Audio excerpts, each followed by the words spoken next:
آیا واقعا عملیه که تو رابطه صادق باشیم؟ چند درصد آدمو واقعا تو رابطهشون صادقن؟ خیلی کم پیش میادش. آدما همواره اون تصویر بیرونیه برای به دست آوردنه براشون خیلی مهمتر از اینه که بخواین رابطه خوب بسازن. میترسن همش. آره منشأش چند وقت ترسه. داشتیم صحبت میکردیم راجع به لباس پوشیدنه که داشتیم میگفتیم مثلا الان آدم‌ها اینجوری شدن که من باید این برند مثلا خاص رو بپوشم. انقدر داره اومدن به ظاهر رسیدن آدم‌ها، اصلا دلیل قطع خیلی از رابطه ها همینه. تو می‌بینی مثلا یه ماه 2 ماه یا رابطه شکل نمیگیره، دلیلش اینه که من اومدم اون بخشای از خودم رو تو رابطه سانسور کردم، پرداختم به یه سری چیزای دیگه، حالا به لباس پوشیدنه، مدل حرف زدنه، بعد تو شرایط خاص خودم رو نشون میدم. معلومه که آقا این من نیستم. آدما به خاطر اینکه از دست ندن به هر کار درست و غلطی دست میزنن، یعنی فقط به خاطر اینکه به دست بیارن و از دست ندن هر کاریو میکنن. براشون مهم نیست تهش چی میشه و چه آسیبی به طرف مقابل میزنن. ما توی جامعه‌ای داریم زندگی میکنیم که ایدئال نیستش، یعنی چیزی که تو ذهنمونه، چیزی که تو قصه هامون خوندیم یا یاد گرفتیم الان زندگیش نمی‌کنیم. رابطه جای سیاست داشتن نیست، شاید یه جاهای سیاست لازم داشته باشه، ولی رابطه جای واقعی بودن. حداقل تو وقتی با یکی تمام وجودتو به اشتراک میذاری، جاش نیست که بخوای مثلا 2 تا چیزم ازش سانسور بکنی. ولی حالا این شکلی شده.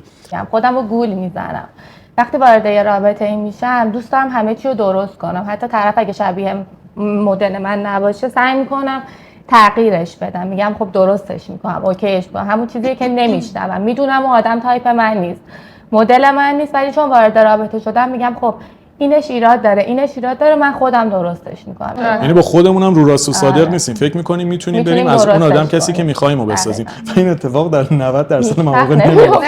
افراد خودشون با اون نارسایی‌هاشون وارد رابطه میشن، حتی با اون چیزایی که خودشون خوششون نمیاد و دوست ندارن کسی ببینه، حتی خودشون گاه هم به جای اینکه خودشون رو اصلاح بکنن یا رفع بکنن اون مشکلو، شروع میکنن به دروغ گفتن، حتی توی رابطه پنهان میکنن، چون میترسن که طرف اگر هویت اصلیشون رو ببینه برخوردش ممکنه چی باشه. اگر بخوام راجع به دهه خودم صحبت کنم، خب من یه اکیپ دوستایی دارم که هر کس با یه سبک فکری خودش وارد رابطه میشه دیگه.